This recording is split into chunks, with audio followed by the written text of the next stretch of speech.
The Premier League Manager of the Season is an annual association football award presented to managers in England. It recognizes the most outstanding manager in the Premier League each season.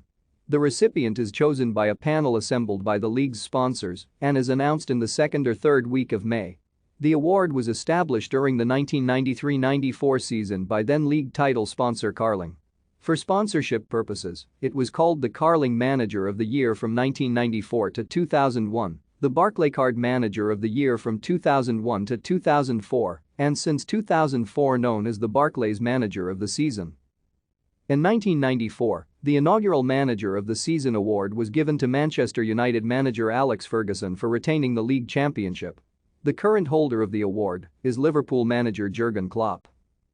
The most awards won by a single manager is 11, achieved by Alex Ferguson between 1994 and his retirement in 2013. He accounted for more than half of the awards in that period of time. Thank you for watching. Like and subscribe if you would like to view more of our videos. Have a nice day.